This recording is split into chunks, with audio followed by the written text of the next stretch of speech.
Hello! Today I'd like to tell you a story about how I arrived to the United States, specifically the first couple months of me being here. So this is a story with different twists and turns that you might not expect, and it does have a happy ending, even though it has a little bit of darkness in between and in the middle. So I hope you will enjoy it. That was 2005. I was 18 years old. And it happened through a program called Work and Travel. And I came here from Russia. I was first year in my linguistics university, and we had an option to travel to the United States. We actually met with employers a couple months before arrival in Moscow. They assigned us to an employer. My employer was a restaurant owner in Cleveland, Ohio. That's where I was supposed to end up.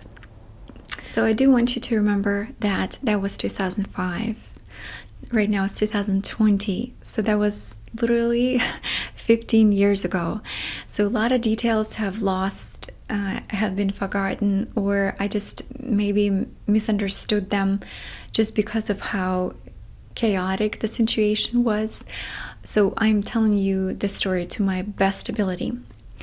So in 2005, me and my best friend back then, we both were in the same university. We both got to travel here together to the same employer. It was so exciting. One thing is that my father specifically said that since I want to travel abroad, I need to start being extremely independent right before that. So the whole procedure of preparations and paying the fees and everything was solely on my shoulders. So he said that I gotta get used to being independent since I'm traveling abroad by myself on my own for a few months, which I appreciated. And I thought I got my stuff together, which I didn't. So just an FYI. So after I got my visa, all of my documentations, and same my friend, we were supposed to meet in New York in the same airport. I did not realize that when you read the tickets, there's actually different terminals. Neither of us have ever traveled abroad like this, and we just didn't really realize how the whole procedure worked, because we flew out from the same airport in Moscow, but we arrived to different terminals on different planes. So as I arrive and get my baggage, I realized that my friend is nowhere to be found. I had no idea where we're supposed to meet. I didn't know her flight number, and neither she did mine. We just knew kind of that we were coming from Moscow together, but on different planes. It was a very long flight. When I say long, I had, I think, a 7-hour layover in Europe somewhere, and you travel like 4 hours to Europe, then a 7-hour layover, and then another, I think, almost 8 hours or so flights back to New York. So it was a long day. We arrived in the evening. It was around 8 to 9 o'clock at night, because remember, it was very dark. And we arrived on the 30th of May, I believe. And that was Memorial Day, holiday here. So we were not met in the airport. Our employer never showed up. Well, they never showed up for me, at least. And when I arrived, I realized that my friend was nowhere to be found. So I literally just bursted out crying, because I didn't know what I'm supposed to be doing. I kind of, again, naively thought that there would be a person meeting me, and there was nobody there. I was all by myself at 18 in New York, a Russian student. Also, the travel agency that has prepared all of the official documentation told us that we don't really need to take too much money with us, since we're going to be working there, and the employer is going to provide us with the living area. So we will have a bed and a couch and a fridge, and they will be paying us weekly. So they told us to take like $500, which is all that we took, unfortunately. That was the time when we didn't have cell phones, so I did not have any way of calling anybody. I did not know that you're supposed to call through different area codes and country codes to call back to Russia. Again, very naive, but there was a lot of paperwork. Just, again, I'm not trying to make excuses right away, but please, just from my point of view, I was just excited to travel. I didn't understand just how much weight and stuff for preparation I'm supposed to be doing, and I did not do that. It was my bad and my fault. So that's that. So I'm sitting on my baggage and I'm literally just crying. And here I see my friend coming up to me, and she's like, hey, I'm here. And she's very shooken. You can tell that she was crying too, because she had literally tears and mascara just floating down. Just an FYI, she was extremely beautiful girl. She was one of the most beautiful women I've ever met in real life. Still probably one of the most beautiful women. I don't really have any more connections with her. After that trip, we kind of fell apart and never really were friends anymore. So here she is, crying tears, coming up to me, running up to me, hugging me, and says, hey, I'm here. Here's this guy. He's going to help us. And I'm like, what? I'm looking, and she came over with the guy, and he's holding her luggage. He said, hi, my name is David. He was Russian. And I'm like, how do you know him? And she's like, well, he just met me. He saw me crying, and he came up to me and he said, hey, do you need help? And he happened to be Russian, and his job is to help lost students find a new job.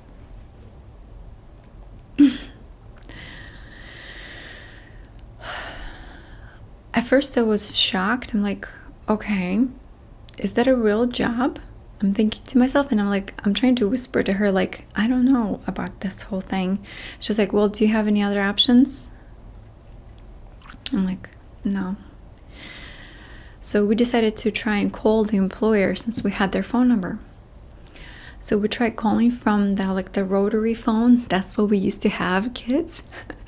So we tried calling them, and it was just the message machine. So we left them a message, said, hi, we're in New York. Nobody's here to meet us. And the message literally said, hello, we're closed for Memorial Day weekend. Please call in 2 days. Yeah, that was exciting to hear. So here's this guy, and he keeps rushing us. I remember he kept saying, okay, I don't have time anymore. Okay, guys, either yes or no, I'm leaving right now. And I remember I'm just like, after such a long flight, again, I'm in a different country, my friend's crying, I'm crying. I don't know what I'm supposed to be doing. We can't call our parents. We can't call the travel agency who organized the whole thing. The employer is not picking up the phone. It's 9 p.m. I understand that it's a holiday, and there's no, well, that's what I remember he was saying too, like, hey guys, it's a holiday, everything's gonna be closed, everything's super busy, do you want my help or not? I gotta go. So we're like, okay, yes, please help us. He's like, okay, we gotta run right now. He took her luggage, not mine.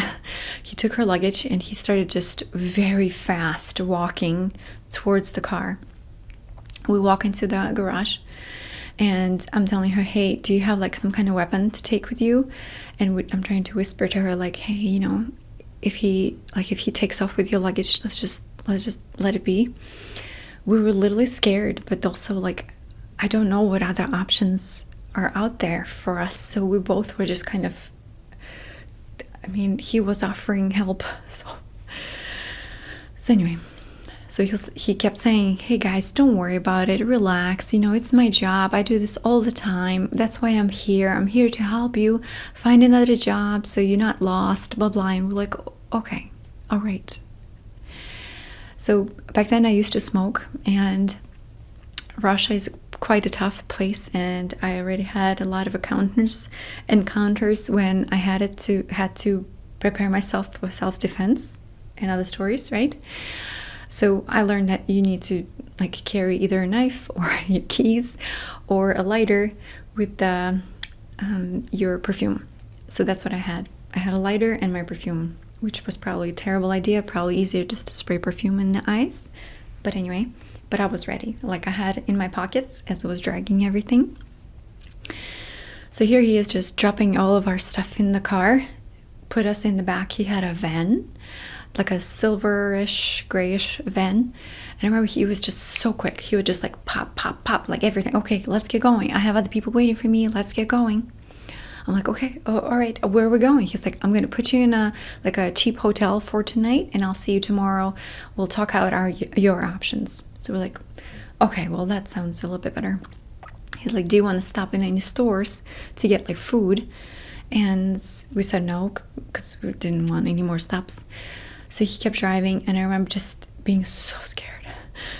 I was so scared. I really didn't know what to expect. I was just sitting with my friend. We've heard stories that people like get kidnapped, especially girls. And again, she was really beautiful. I mean, I was cute, but she was like stunning, like really beautiful woman. Well, a girl. So I was kind of wary of that too. So here he pulls up to the actual hotel. It was like a cheap motelish kind of version of a hotel. I don't even know the name of it. I don't even know where it was. I think it was Brighton. I'm pretty sure. But it was like behind. You would arrive behind the building, and it wasn't actually a building. And it looked like a very cheap motel. So we walk in, and he puts us in the room. We couldn't understand how the light switches worked and anything. I was so confused, so shooken up. But he actually took our luggage out, and he brought us into the room, and he said, okay, I'm going to come back tomorrow morning, early morning, and we'll talk your options. Now just have some good sleep. And he just left. So that evening, all we did was trying to figure out how to call our parents. We ended up calling from the hotel room, so they charged us extra. We realized that we had very little amount of money, which is $500 each. And the guy said that he will charge us $75 each for just his services plus the room. So we realized that we can legit just waste all of our money in one night, which was like just terrible. The realization of that was just horrifying. So we're trying to call our parents, and I can't talk too long, so all I'm trying to say to my mom, hey mom, they didn't meet us, and we're in a hotel. We're trying to figure it out, which I can only imagine the hell that was going through my mom's head at that time. We never really talked about this in details. Maybe I should, but I never did, because I don't know what she knows about this trip. Some of these details she might not actually know, so it's kind of scary for me to tell her that, and I don't know if she needs to know any of this. And she kept saying, okay, I'm gonna call the tour agency, and we'll try to figure it out, but they like keep asking, like, where are you, and I'm like, I'm in some hotel. I don't know where I am. I don't know what I'm supposed to be doing. We have very little money, so I'm just calling to tell you that we were not picked up at the airport. So then my friend called too. So the guy arrived around like 7-8 o'clock in the morning, and he just laid it out as it is. He said, okay, so I can put you in a small room for now. I have friends who can take you over, and you can stay there for $500 a month. Both of you can sleep on one bed. It'll be fine for the beginning. And he said, and I can place you tonight to go for work in a strip club.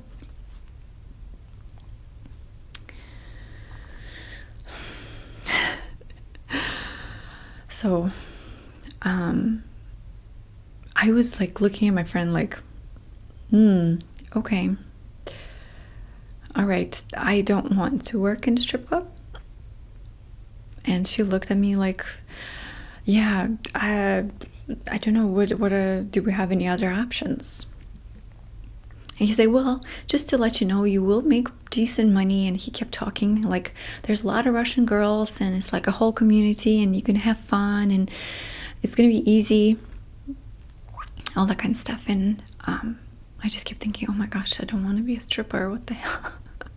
There's nothing wrong with it, but I don't want this. I don't want this at all. So I kept saying, no, I don't want to do this.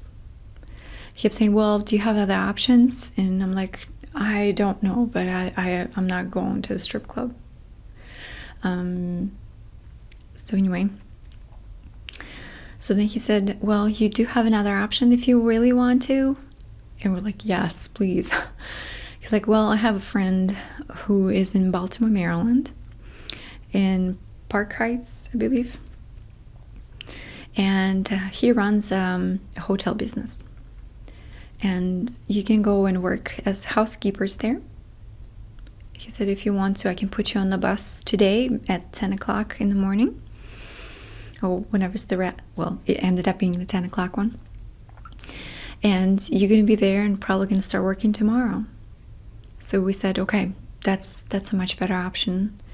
We asked him, like, is there anything in New York of similar jobs? And he said, no, I cannot help you with that. If you want to go look by yourself, you're welcome to. So that was a disaster.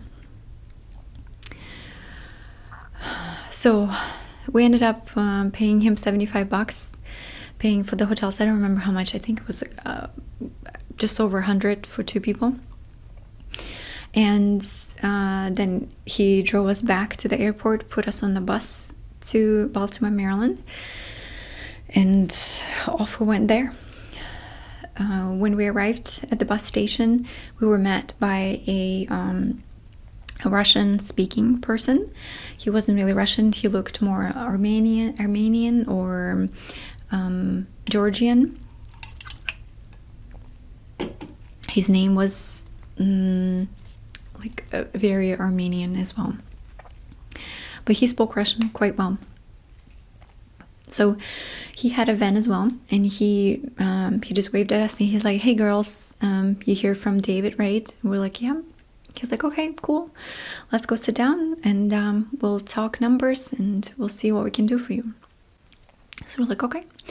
So we got in the van, and he drove us to Park Heights from Baltimore, and he just told us that they have housekeepers placements.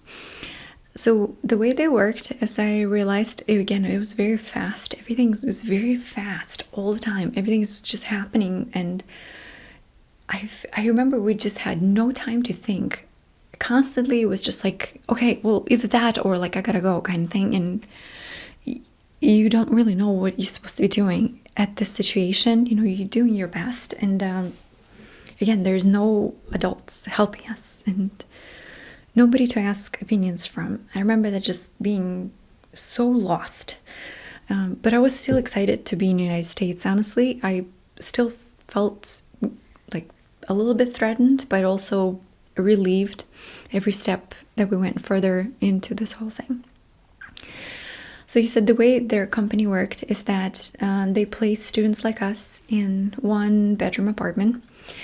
And there's ended up being, I think, 8 or 10 other teenagers with us, all Russian students, and they traveled there through the same work and travel program, and they were all lost students, so misplaced students, which is such a bull crap. I'm like, why is this even happening? Why is nobody talking about this? So anyway, so there was a lot of kids there too with us. So the way their company worked is that they worked with Sheraton hotels that were in Columbia, Maryland, and they would drive us from Park Heights at 6 a.m. in the morning every day to Columbia Sheraton Hotel, and we would work there. So then our payments would go through them to us. They would minus out all of the charge for the rent and the electricity and stuff like that, and then they will take a cut from that as well. So our payment was $7 an hour, and then basically they would take more than half of everything that we would try to make. They took copies of our passports for legal purposes, as they said, and it did seem like they actually were a legit business. I don't think that the whole process was fully legit, honestly, just because of how they were charging pretty much again half of everything and just putting all these kids into the one-bedroom apartment. But we all had our own mattress on the floor. And again, as crazy as the whole thing sounded, it was fun. It was like camp. We were making enough money for food. I think we were making like $100 a week. And I have never made that much money in my life. It was a lot of hard work, I'll tell you that. Housekeeping is no joke. From now on, I tip so much to my housekeepers. I don't know. I remember just how crazy the whole thing was. And it was happening every day. We were just driven in a van to work and then picked up from work and taken to the apartment. And that was that. We actually learned that there are other age groups that were working there too, like older people too, that were traveling to United States and working through this program too. So I can see how it was potentially a good option for a lot of people. It was all fun and games until I hurt my back. I hurt my back and I couldn't work anymore.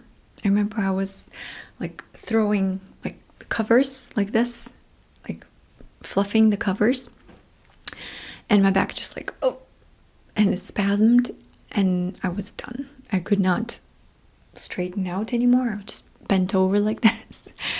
And I was in shock, but I didn't know what I'm supposed to be doing. It was so much pain. Again, later I realized that I had a spasm muscle from all of the heavy fluffing and work. It was a lot of work. It's such an in-depth process. It's crazy. So I give props to every housekeeper or every person that is in service. Oh my gosh, I respect those people so much now just because I've been in that situation, and it's crazy jobs. I got my social security card and I was lost of what I'm supposed to be doing. They came up to me and basically said, well, if you can't work, you can live here. So they kicked me out. By then, a month into the life in that area, we have met a few local Russians, girls and guys, who just kind of helped us out. They would take us out to the restaurants. Again, we were cute girls and we were a lot of fun, you know, not attached to anybody. And it was kind of fun. Again, we had a good run, and as far as that goes, most of the people would just pay for us because they felt bad for us, but it was kind of fun. So I told them that that's what was happening to me, and they helped me find another housing in downtown Baltimore. There was another like townhouse that a few teenagers like this were renting as well. It had no AC, it had no bedding, nothing. It had like 2 chairs in the kitchen, a kitchen table, and the fridge. It had no stove. It had no sink. They did have 1 bathtub upstairs. They had like brown water coming through. And it just had like wooden and laminate floors and like vinyl floors everywhere. And the first day I arrived, I realized that I have nothing to sleep on. I don't have a pillow. I don't have a blanket. I don't have anything. Some of those kids have been working for a while, so they have purchased through Goodwill and like thrift stores some stuff. But I had no money because I didn't work. I mean, whatever they pay me, $100 a week, I mostly kind of spend on food and just surviving and just having fun, unfortunately, because I didn't know that I'm gonna hurt myself. So there I was, crooked with my back, no place to sleep. So I just ended up putting some of my clothes on the floor. I feel so bad. Just kind of piling up some of my clothes and making a pillow out of my like jackets and my jeans. and just covering up with like my hoodies and things like that. A couple of other students gave me their sheets, so at least I'm not like fully on the floor. And I tried getting the money back from those guys, and they just kept saying that I owe them money and that they won't pay me anything. At the end, it was a long run around. Some of those Russian people that were friends, that were locals, they helped me to get $100 from them. So they paid me $100. There was broken back, $100 in the pocket. Basically unemployable, living on the floor. And I owed the students that took me under $100 for living in their place. I said that I don't have any money to pay them, but I will get employment and I'll pay them at the end of the month. So that was late June when I moved into the new place. My old friend stayed with them, and then she actually started dating one of these Russian local guys, and she moved in with them. So I think they were taking care of her at that time, so that's where we separated and our directions kind of parted from there. But I was really happy for her. I thought that was really cool that she was able to do that. You know, it's kind of comfortable to find a guy that you like and he's taking care of you. It was nice. And I think she found another job too in a restaurant, and she was waitressing, and she was excited. She was enjoying it. I, on the other hand, stayed in downtown, and she lived in Park Heights, so we literally didn't see each other. And I remember realizing that I don't have any more money, and that $100 has to last me for at least 2 months before my ticket back to Russia, unless I find another job. So in the beginning of July, I started looking for a job. I walked around downtown. I remember I would walk around and go to all of those businesses. They had McCormick and Schmidt. They had Gamba Shrimp, I think, and Cheesecake Factory, and Chicago Fire, I think they had, or something like that. I don't remember. So I filled out applications everywhere I could, even though I was like barely walking at that point. A few places were not accepting any applications either. I didn't have any experience in waitressing whatsoever, so they did not want to hire me. So with no money, I couldn't really buy food. And I remember I would go to, I think it's called Northeast Market, and I would get one piece of thigh, a chicken thigh. I would get like the biggest, fattiest one, and I would split it for a few days. I would just pick a little bit at a time and would just eat a little bit of it. It was the cheapest food I could find. I also used to smoke then, and it wasn't my proudest moment because I would just smoke everybody's butts. Whoever smoked in that house, they would just throw away butts and I would pick them up shamelessly. Because I didn't have money, I couldn't call my parents. So I would call them like once a week for just a couple minutes. And it was crazy because I lived in such a bad neighborhood, and I was a cute girl, and I think some of the local dudes found out about it, and they were messing with us a little bit. So they would sit under, like on our porch in the front, and wait for some of the girls to come out and start like hitting on them. Which again, I don't blame, but just it was very uncomfortable because I just felt threatened. So anyway, so whenever I would actually go outside to either make some applications, I would actually put everything together. So I would go buy a piece of chicken, and I would go do applications, and I would call my mom, and then I would not get out after that.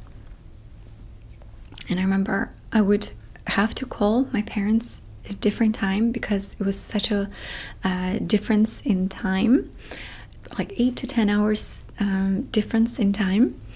So I had to call them at nights, my time here at nights, to actually reach them. So they're not asleep or at work. And I remember I would put a hoodie on and just zip it up to here and just run across the street and stand up by the light, and just everybody would just walk past me and I would be just shaking, like worried that just somebody's gonna just hit me on my head and just go, I don't know, do scary things. And then whenever I would leave, there were always dudes at the corner or across the streets, and they would always whistle and scream and like try to flirt, and it wasn't very comfortable.